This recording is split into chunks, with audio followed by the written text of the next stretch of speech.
Hello, আসসালামু আলাইকুম friends, কেমন আছেন সবাই? আশা করছি সকলে অনেক অনেক ভালো রয়েছেন। তো ফ্রেন্ডস, আজকে আমি আপনাদের মাঝে আবারও একটি নতুন ভিডিও নিয়ে হাজির হয়ে গেলাম। সো আজকে আমি আপনাদেরকে দেখাতে চলেছি আপনারা কীভাবে আমার মতো এই ধরনের ফটো এডিটিং করতে পারবেন লাইটরুম এবং পিক্সআর্ট অ্যাপ্লিকেশনটি দিয়ে। তো ফ্রেন্ডস, আপনারা কীভাবে পিক্সআর্ট আর লাইটরুম অ্যাপ্লিকেশনটি দিয়ে এই ধরনের ফটো এডিটিং করতে পারবেন জানতে হলে সম্পূর্ণ ভিডিওটি না টেনে দেখতে থাকুন। আর আপনি যদি আমার চ্যানেলটিতে নতুন দর্শক হয়ে থাকেন তাহলে প্লিজ চ্যানেলটিকে সাবস্ক্রাইব করে পাশে থাকা বেল আইকনটি বাজিয়ে দিবেন যাতে পরবর্তী কোনো নতুন ভিডিও মিস না করেন।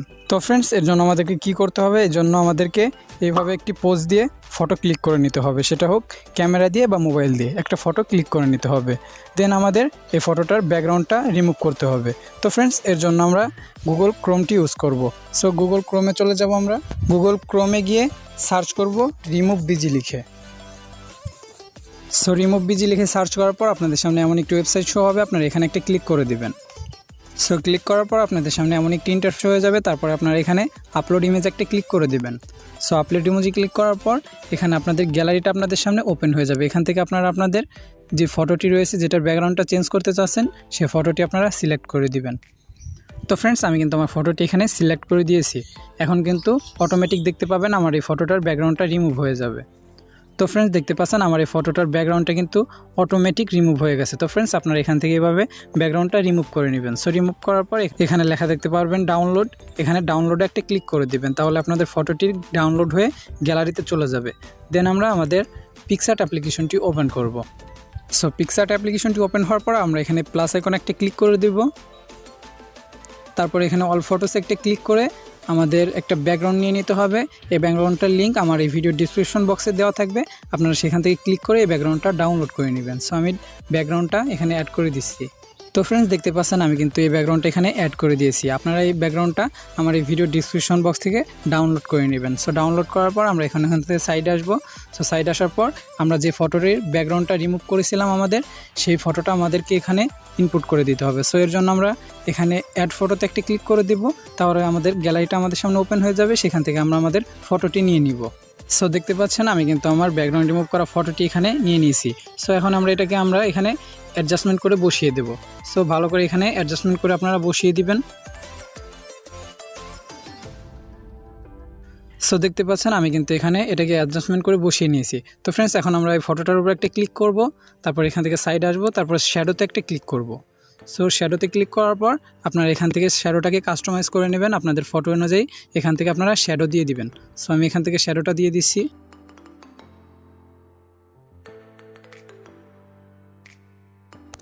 সো দেখতে পাচ্ছেন আমার কিন্তু শ্যাডোটা দেওয়া কমপ্লিট হয়ে গেছে। তো ফ্রেন্ডস, এখন আমরা এই ফটোটির মধ্যে আরও একটু রিয়েলিস্টিক লুক নিয়ে আসার জন্য আমরা এই ফটোটার উপর একটা ক্লিক করে দিব। তারপর এখানে একটা ক্লিক করব, তারপর এটাকে ডুপ্লিকেট করে দিব। তো ফ্রেন্ডস, ডুপ্লিকেট করা হয়ে গেলে আমরা এখানে একটা ক্লিক করব, তারপর এটাকে ঘুরিয়ে দেব। সো ঘুরিয়ে দেওয়ার পর এখান থেকে আবার এটাকে আমরা এভাবে ঘুরিয়ে দেব। সো ঘুরিয়ে দেওয়ার পর এটাকে আমরা এভাবে নিচে বসিয়ে দেব। এভাবে নিচে বসানো হয়ে গেলে এখান থেকে আমরা অপাসিটিতে একটা ক্লিক করব, তারপর এটার অপাসিটিটা এভাবে আমরা কমিয়ে দিব। তো ফ্রেন্ডস, দেখতে পাচ্ছেন কত সুন্দর একটি রিয়েলিস্টিক লুক দিতেছে এই ফটোটি। সো এখন আমরা এখানে টিকমার্ক করে দিব। আমাদের পিক্সআর্টের কাজ কিন্তু এখন পুরোপুরি কমপ্লিট। সো এখন আমরা এই ফটোটাকে এখানে ক্লিক করে সেভ করে নেব। সো এখন আমরা আমাদের পিক্সআর্ট থেকে সেভ করা ফটোটি লাইটরুমের মধ্যে ইনপুট করে দিব। সো দেখতে পাচ্ছেন আমি কিন্তু আমাদের ফটোটি লাইটরুমের মধ্যে অলরেডি ইনপুট করে দিয়েছি। তো ফ্রেন্ডস, এখন এখান থেকে আমাদের কিছু কালার কারেকশন করতে হবে। তো ফ্রেন্ডস, এর জন্য আমরা এখানে প্রথমে সাইডে যাব। সো সাইডে আসার পর এখানে লাইটে একটা ক্লিক করে দিব। দেন হাইলাইটটাকে একটু কমিয়ে দিব, শ্যাডোটাকে বাড়িয়ে দিব। সো তারপর এখান থেকে নিচে আসবো, হোয়াইটটাকেও কমিয়ে দিব। সো কমিয়ে দেওয়ার পর এখান থেকে আমরা আবার কালারে একটা ক্লিক করব। সো কালারে ক্লিক করার পর এখান থেকে এটাকে একটু বাড়িয়ে দিব। সো বাড়ানো হয়ে গেলে এখান থেকে এভাবে নিচে আসবো, তারপরে মিক্সে একটা ক্লিক করে দিব। সো মিক্সে ক্লিক করার পর আপনারা এখানে ইয়েলো কালারটিকে সিলেক্ট করবেন। সো সিলেক্ট করার পর এখানে ফার্স্ট লাইনটাকেও মাইনাস করে দিবেন, সেকেন্ড লাইনটাকেও মাইনাস করে দিবেন। তো তারপরে আমরা এখানে গ্রিন কালারটি সিলেক্ট করব, তারপর এটাকেও আমরা এভাবে মাইনাস করে দিব। সো দেখতে পাচ্ছেন আমার মতো এভাবে মাইনাস করে দিবেন। সো তারপরে এই কালারটিকে সিলেক্ট করবেন। সো সিলেক্ট করার পর এখান থেকে এটাকেও এভাবে একটু কমিয়ে দিবেন। সো কমিয়ে দেওয়ার পর এটার স্যাচুরেশনটাকেও কমিয়ে দিবেন। সো কমিয়ে দেওয়ার পর আবার এখানে একটা ক্লিক করবেন, এখান থেকে এটাকেও এভাবে কমিয়ে দিবেন। কমিয়ে দেওয়ার পর এটার স্যাচুরেশনটাকেও একটু কমিয়ে দিবেন।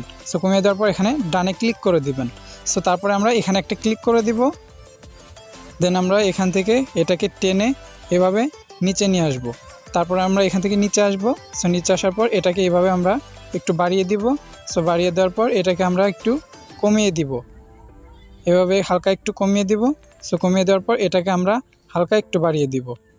সো বাড়িয়ে দেওয়ার পর দেখতে পাচ্ছেন আমাদের ফটোটি কিন্তু অলরেডি কমপ্লিট হয়ে গেছে। তো ফ্রেন্ডস আমরা এখানে ডানে একটা ক্লিক করে দিব, তারপর এখান থেকে আবার সাইডে আসবো, তারপর ইফেক্টসে ক্লিক করব, তারপর এখান থেকে ক্লিয়ারিটিকে একটু বাড়িয়ে দিব। দেন আমরা আরেকটু নিচে আসব, এখান থেকে ভিগনেটটাকে একটু কমিয়ে দিব। তো ফ্রেন্ডস দেখতে পাচ্ছেন আমাদের ফটোটি কিন্তু অলরেডি কমপ্লিট হয়ে গেছে। তো ফ্রেন্ডস দেখতে পাচ্ছেন বিফোর অ্যান্ড আফটার। সো এই ছিল মূলত আমাদের আজকের ভিডিও। সো ভিডিওটি আপনাদের কাছে কেমন লাগলো অবশ্যই কমেন্ট করে জানাবেন। আর আপনি যদি আমাদের চ্যানেলটিতে নতুন দর্শক হয়ে থাকেন তাহলে প্লিজ চ্যানেলটিকে সাবস্ক্রাইব করে পাশে থাকা বেল আইকনটি বাজিয়ে দিবেন, যাতে পরবর্তী কোনো নতুন নতুন ভিডিও মিস না করেন।